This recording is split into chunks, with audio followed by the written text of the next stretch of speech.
Professor, já vamos para as perguntas. A primeira pergunta é um pouco mais biográfica de formação do senhor. A gente já viu em alguns cursos, algumas aulas do senhor, também artigos, o senhor mencionando que, bem jovem, já tinha lido boa parte do melhor da literatura brasileira, da literatura portuguesa também.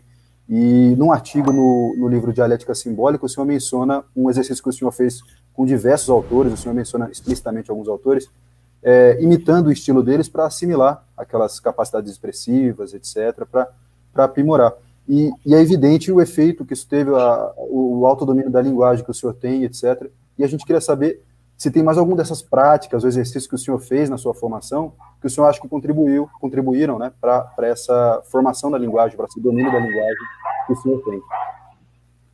Olha, o que foi importante. O que é esse barulho aí? Tem algum cachorro aí?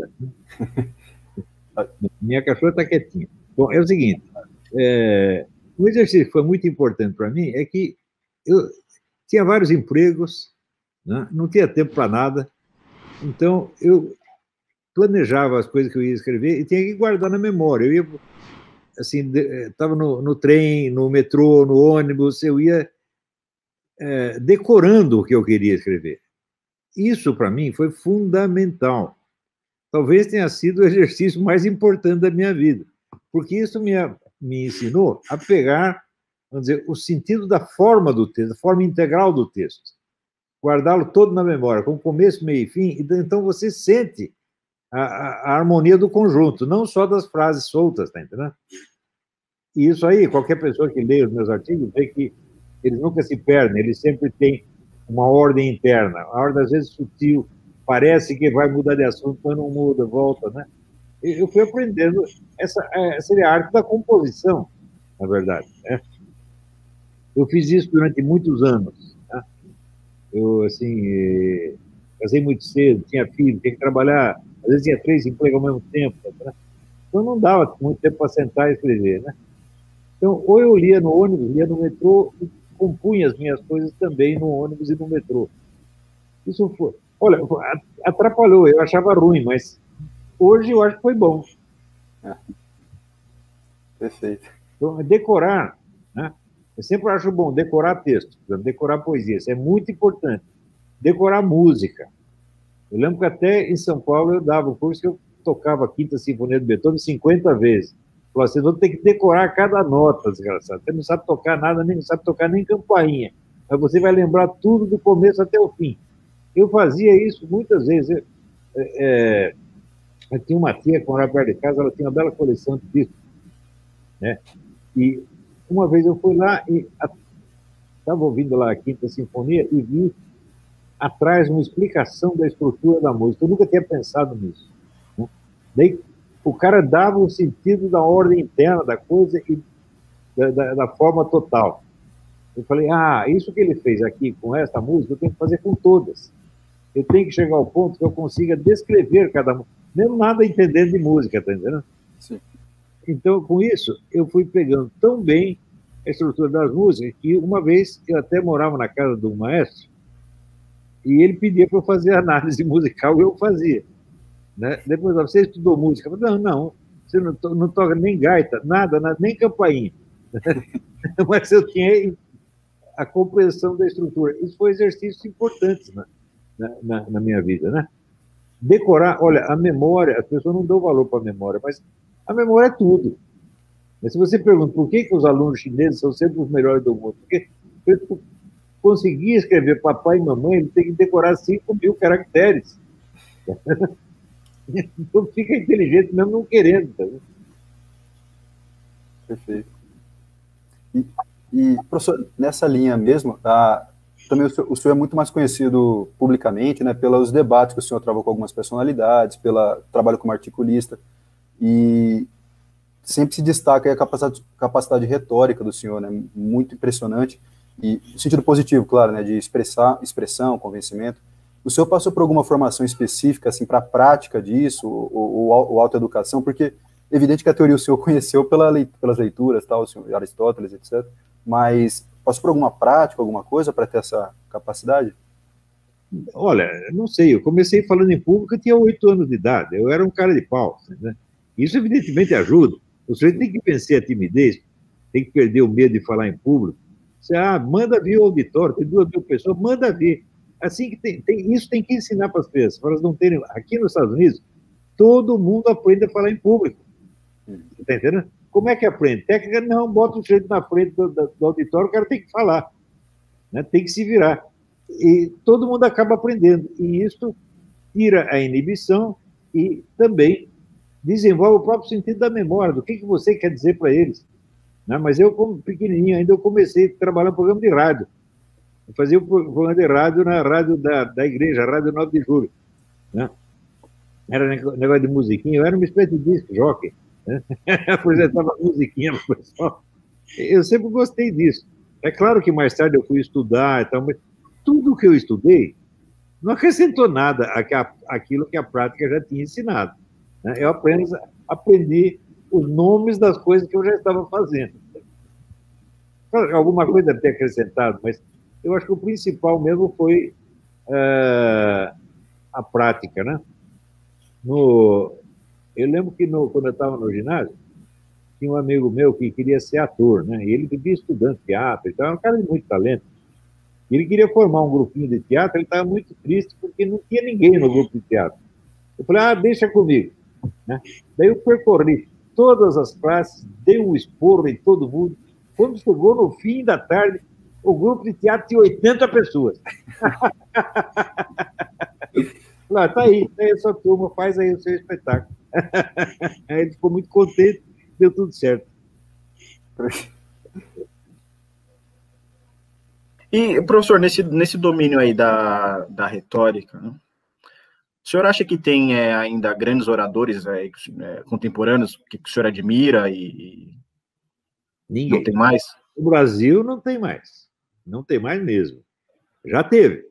Né? Se você ouviu os discursos antigamente, tipo Carlos Lacerda, né? Você ficava muito impressionado.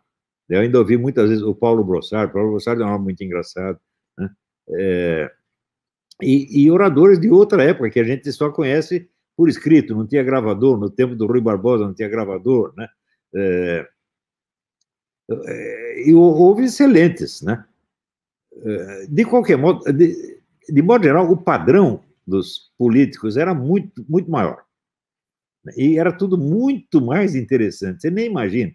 Mesmo porque não tinha essa porcaria, essa frescura politicamente correta, as pessoas falavam do jeito que eles davam na cabeça, né? Eu lembro até uma discussão que tinha uma deputada também muito eloquente, chamada Conceição da Costa Neves, né? E ela estava discutindo com o Carlos Lacerda, e ela disse assim: senhor Lacerda, o senhor é um purgante. E ele respondeu: e a senhora é o efeito. Imagina se fizesse isso hoje, ia para a cadeia. Antigamente a vida era muito... Eu tenho dó de pessoas jovens, viu? Porque eu vivi numa época onde tudo era imensamente mais divertido. E nem por isso a sociedade era pior do que agora, mas era muito melhor. Você não tinha tanto crime, não tinha tanta violência, não tinha tanta maldade. Né? Hoje o pessoal tem medo de palavras. Né? Aristóteles dizia: a palavra cão não morde. Né? Mas hoje você fala cão, a gente já sente a mordida. Né?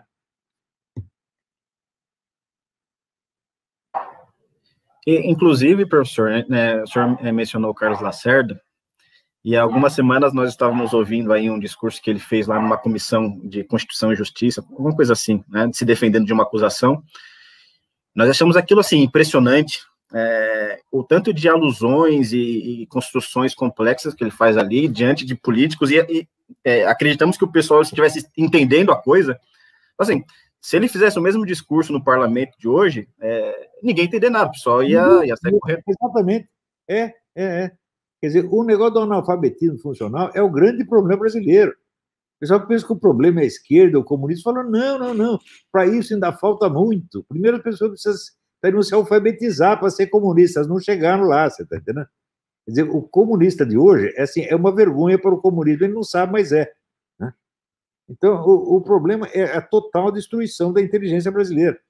Isso, é claro, foi culpa da esquerda, porque eles dominaram todo o sistema educacional e o transformaram num instrumento para fazer militantes e votantes e eleitores. Só serve para isso, não serve para absolutamente mais nada. Então, eles são culpados disso e acho que devem pagar por esse crime, sim. Né? Uma vez eu vi ter uma reunião de ex-ministro da Educação, eu falei, olha, o certo seria juntar todos e mandar todos para a cadeia. Porque o que eles fizeram para o Brasil é um crime, não há como descrever o crime, porque, você veja, é da escola da educação que sai a própria classe política. Então, se a classe política vai ficando cada vez mais burra, os problemas mais simples cada vez têm menos solução. Você não vê uma discussão inteligente sobre o que quer que seja. Tudo é resolvido na base da torcida, você está entendendo? Da torcida ou da propina. Esses são os fatores retóricos que existem, é isso. Você junta a torcida para intimidar o outro ou você solta um dinheiro na mão dele. É isso? Ou nega propinas. Negou, isso também é um argumento fantástico. Né?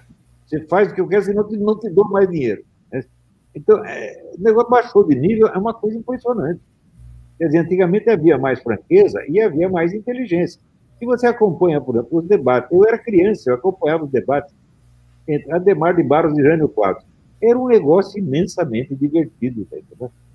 Eu lembro assim, o meu pai era ademarista. Eu perguntava para ele, pai, quem você vai votar para presidente? Doutor Adhemar de Barros. Quem você vai votar para governador? Doutor Adhemar de Barros. Quem você vai votar para deputado? Doutor Adhemar de Barros. Quem era ademarista, era ademarista. Quem era janista, era janista. Né? Havia torcidas imensas. Mas os dois mereciam essa torcida, porque eram homens de enorme talento, tá entendendo? Tanto o Adhemar quanto o Jânio. Né? E os debates eram muito vivos, eram acalorados mesmo. Né? Não tinha essa frescura que tem hoje, que não pode falar nada, todo mundo... alguém falou, é ditador do ofendidinho. É todo mundo ofendidinho. É uma coisa impressionante. Né? Eu não ligo, por exemplo, os caras falem mal de mim, porque eu falo mal deles também, pô. É uma competição. Você quer me ofender? Vamos ver quem ofende melhor. E aí, parece que os discursos dos políticos são todos feitos por assessorias de imprensa, uma coisa toda moldadinha, para não sair muito da linha, para não pegar mal, né? Claro, claro. E outra coisa, você veja que nos últimos, vamos dizer, 40 ou 50 anos, toda a atividade intelectual foi monopolizada pela universidade. Então, ela faz parte do currículo, né, do programa de carreira, do plano de carreira. Então, como é que formalizou tudo? Hoje em dia só tem estereótipo, só tem chavão. Né? Acabou a criatividade, acabou a espontaneidade. É uma coisa horrorosa. Né? Se vocês soubessem a pena que eu tenho do pessoal mais novo, e vocês não estão vivendo, gente, vocês não sabem o que é a vida, porra. Até um dia eu estava lembrando, quando eu era jovem, a gente saía de São Paulo, ia para o Rio de Janeiro, sabe onde a gente ia nos bailinhos? Na favela. Não tinha o menor perigo, porra. A gente dormia na praia, não acontecia nada. Eu vivi isso, porra. Né? Agora, você vai falar disso hoje, o pessoal pensa que você está mentindo, que você está inventando. Fala, não, eu vi isso aí. Né? Era outro mundo. Quando acontecia um crime, era um abalo nacional. Né? Outro dia mesmo, estava lembrando, voltou agora a discussão, negócio do direito ao esquecimento. E daí o cara falou, quem pediu foi a família da Aida Cury. Eu lembro do assassinato da Aida Cury como se fosse hoje. Eu devia ter o quê? Uns 10 anos de idade, uma coisa assim. Aquele assassinato foi motivo de debate do país inteiro. Né? Às vezes não era nem crime brasileiro. Havia um sujeito nos Estados Unidos, um cara chamado Carol Chessman, que foi acusado de estuprador e assassino. E ele estava no corredor da morte. E ele, no corredor da morte, ele começou a estudar direito e literatura e virou um escritor de primeiríssima ordem. Hein? Publicou 3 livros, fizeram um sucesso imenso. E ele era motivo de debate no Brasil. Ver se é possível um treco desse. Né? E eu acompanhava isso na televisão. Né? Então, quer dizer, o criminoso era um tipo singular. Hoje não. Hoje só tem criminoso, todo mundo é criminoso. Perdeu a graça ser criminoso, né? Eu até estava pensando em matar umas pessoas, nem vou matar mais, porque tem tanto assassino aí que não tem mais graça. Pô. Entendeu?